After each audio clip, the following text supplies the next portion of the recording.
하나님이 사랑하십니다. 하나님이 기뻐하십니다. 오늘도 사순절 묵상 계속 함께하고 있는 우리 모든 청년들을 주님의 이름으로 응원하고 축복합니다. 오늘 우리가 읽을 말씀은 야고보서 3장 1절부터 5절 말씀입니다. 제가 읽도록 하겠습니다. 나의 형제자매 여러분, 여러분은 선생이 되려고 하는 사람이 많아서는 안 됩니다. 여러분이 아는 대로 가르치는 사람인 우리가 더 큰 심판을 받을 것입니다. 우리는 다 실수를 많이 저지릅니다. 누구든지 말에 실수가 없는 사람은 온몸을 다스릴 수 있는 온전한 사람입니다. 말을 부리려면 그 입에 재갈을 물립니다. 그리하여 우리는 말에 온몸을 끌고 다닙니다. 보십시오. 배도 그렇습니다. 배가 아무리 커도 또 거센 바람에 밀려도 매우 작은 키로 조종하여 사공이 가고자 하는 곳으로 끌고 갑니다. 이와 같이 혀도 몸의 작은 지체이지만 엄청난 일을 할 수 있다고 자랑을 합니다. 보십시오. 아주 작은 불이 굉장히 큰 숲을 태웁니다. 오늘 말씀의 야고보 사도는 우리 그리스도인이 반드시 제어해야 하는 몸의 한 지체에 대해서 이야기하고 있습니다. 그것이 무엇일까요? 우리의 혀입니다. 야고보 사도는 말합니다. 혀는 매우 작은 지체이지만 큰 배가 작은 키에 따라 그 방향이 결정되듯 말에 입에 물린 재갈로 그 말을 움직이고 다스리듯 우리의 혀는 우리의 온몸을 끌고 다닌다. 그리고 그 마지막 비유가 대단히 인상적입니다. 마치 작은 불이 온 산을 다 태우는 것과 같이 혀는 그와 같이 파괴적인 힘이 있다는 것입니다. 그리고 오늘 말씀 가운데 야고보 사도가 혀에 대해서 이야기하는 그 이유가 있습니다. 야고보 사도는 당시 예루살렘 교회를 목회하시던 목사님이셨습니다.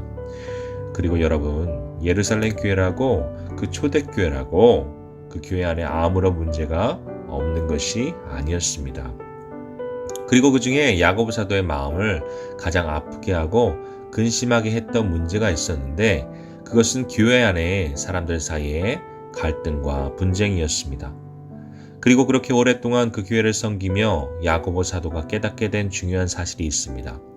그것은 그 모든 갈등의 원인은 다른 것이 아니라 말에 있다는 것입니다.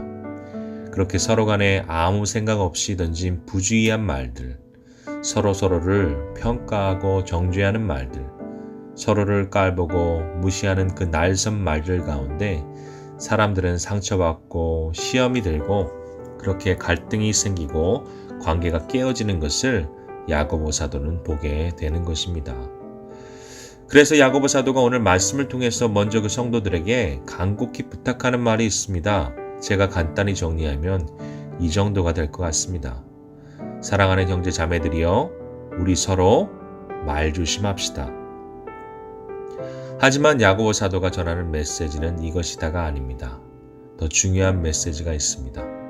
여러분, 말로 그 모든 갈등이 일어나고 분쟁이 일어났다면 반대로 참인 사실이 있습니다. 그것은 또한 말로 그 모든 문제는 또한 해결될 수 있다는 것입니다. 그래서 야고보 사도는 그 사랑하는 성도들에게 단지 말 조심하는 것을 넘어서 그들이 그리스도인으로서 믿음 있는 사람으로서 마땅히 해야 하는 말을 하자 말씀을 전하는 것입니다.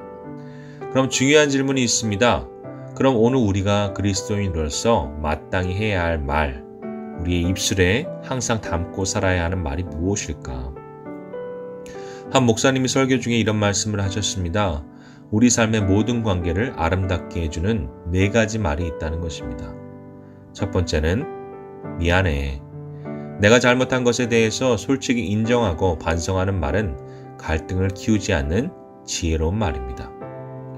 두 번째는 괜찮아. 다른 사람의 허물을 덮어주고 그 부족함까지 끌어안아주는 용서의 말입니다. 세 번째는 고마워. 오늘도 나의 삶이 은혜로 살아감을 깨닫고 고마운 모든 사람들에게 진심을 다해 전하는 감사의 말입니다. 마지막 4번째 말은 사랑해.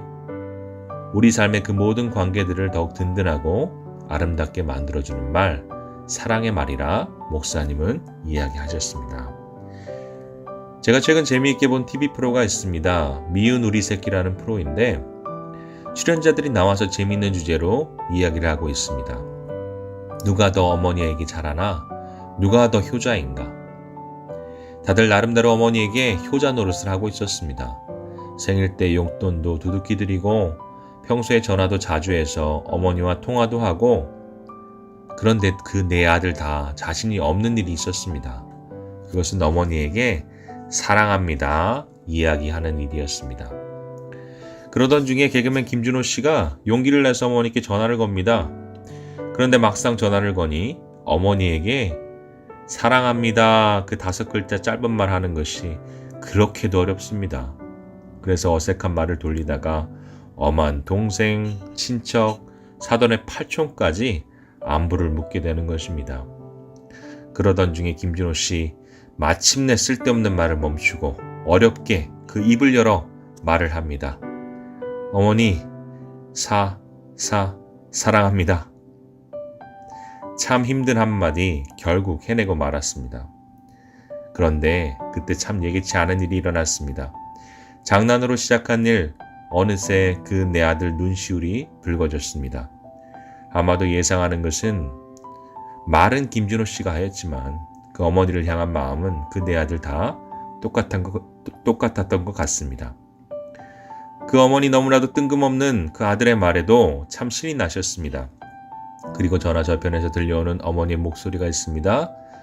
우리 아들 나도 항상 사랑하지. 내가 너무너무 사랑하지. 사랑하는 미랄청 우리 모든 청년들, 오늘 하루 우리가 이와 같은 기도로 하루를 시작하기를 원합니다. 하나님, 오늘도 우리의 입술에서 나오는 말이 상처 주는 말, 아프게 하는 말, 깔보고 정죄하는 말이 되지 않게 해주세요. 하나님, 오늘도 우리의 마음과 생각과 입술을 붙들어 주셔서 오직 정직한 말, 위로의 말, 감사의 말, 사랑의 말들로 채워주세요. 그래서 오늘 우리의 모든 말이 우리가 사랑하는 모든 사람들의 마음을 환하게 비추는 밝은 등불이 되게 해주세요.